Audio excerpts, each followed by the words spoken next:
எனக்காகவும் குரல் கொடுக்க இவ்வளவு பேர் இருக்கிறீங்கன்னு சொல்லி என்னாலே நம்ப முடியல. என்ன விஷயம் இந்த வீடியோவில் தெளிவா பார்க்கலாம். எல்லாருக்கும் வணக்கம். நான் கௌஷி. கடந்த நாட்கள்ல வந்து நான் ஒரு வீடியோ ஒன்று போட்டிருந்தேன். இன்னொரு ஆள் வந்து சொல்றாரு வீடியோ ஒன்றும் போட வேண்டாம், போட்டோ நடக்கிறது வேற என்று சொன்னு சொல்லி நான் ஒரு வீடியோ ஒன்று போட்டிருந்தேன். அந்த வீடியோக்கு வந்து எல்லா இடத்துல இருந்தும், யாழ்ப்பாணத்துல இருந்து, கிளிநொச்சியில இருந்து, கொழும்புல இருந்து, மட்டக்களப்புல இருந்து, திருவண்ணாமலையில இருந்து, எல்லா இடத்துல இருந்தும், வெளிநாட்டுல இருந்து கூட என்ன வந்து தொடர்பு ஒன்று கேட்டு இருந்தவே, என்ன தம்பி என்ன பிரச்சனை, உங்களுக்கு பிரச்சனை சொல்லுங்க, நீங்க நம்பரை தாங்கோ என்று சொல்லி கூடுதலா எல்லா இடத்துல இருந்தும் வந்து எனக்கு கால்ஸ் வந்தது. பர்சனலா நேரே வீட்டை தேடி வந்து தம்பி என்ன பிரச்சனை, நீங்க ஆளை காட்டுங்க, நாங்கள் பாக்குறோம், நீங்க அவரை நம்பரை தாங்கோ என்று சொல்லி எல்லாரும் கேட்டவே. அந்த ஆக்கள்கிட்ட வந்து அந்த நம்பரை கொடுக்கறது வந்து எனக்கு பெரிய விஷயம் இல்ல. கொடுத்தனா மிச்ச தவையில் பாப்பினம் கொடுத்த அந்த என்னோட கதைச்ச நபருக்கு வந்து இப்ப நல்ல பாடம் ஒன்று படிப்பிச்சிருப்பேன். வேண்டாம், இப்ப இது முதல் தடவை தானே, அதனால வேண்டாம். அவருக்கு இந்த வீடியோ பார்த்தாருன்னா அவருக்கு தெரியும். இப்ப நான் வந்து ஒரு தனி யாழ் என்ற ஒரு எண்ணத்தோட அவர் வந்து இவ்வளவு காலம் இருந்திருப்பார். இப்ப வந்து எனக்கு பின்னுக்கு நீங்க எல்லாம் வந்து நிக்கிறீங்கள் என்றது வந்து அவருக்கு தெரிய வந்திருக்கும். இனி அப்படி ஏதாவது அவர் வந்து எடுத்தாருன்னு சொன்னா நான் கோலையும் ரெக்கார்ட் பண்ணி நம்பரையும் வந்து எனக்கு கேட்டாக்கிட்ட நான் கொடுப்பேன். அதுக்கு பிறகு அவையில் பாப்பினோம். வேற இப்படித்தானே இப்போ ஒரு வந்து முன்னேறது வந்து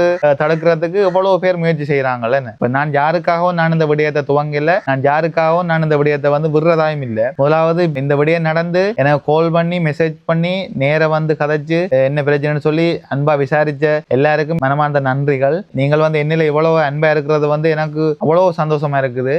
நான் இன்னும் உங்களுக்கு எவ்வளவு என்னால நல்ல நல்ல விஷயங்களை வந்து இந்த சமூகத்துக்கு தெரியலுமோ நான் வந்து தருவேன். திரும்பவும் நான் உங்களை எல்லாருக்குமே நன்றி சொல்லிக் கொள்றேன். இப்ப என்ன உங்களோட குடும்பத்துல ஒரு ஆளை மதிச்சு இப்ப என்ன பிரச்சனைன்னு சொல்லி விசாரிச்சு அந்த பிரச்சனை இப்ப எந்த பிரச்சனை உங்களோட பிரச்சனையா நீங்கள் எடுத்து விசாரிச்சதுக்கு நன்றி. மேலும் மேலும் நான் நல்ல நல்ல விடயங்களை வந்து இந்த சமூகத்துக்கு நான் கொண்டு வருவேன். இன்னொரு வீடியோல சந்திக்கிறேன். பாய்.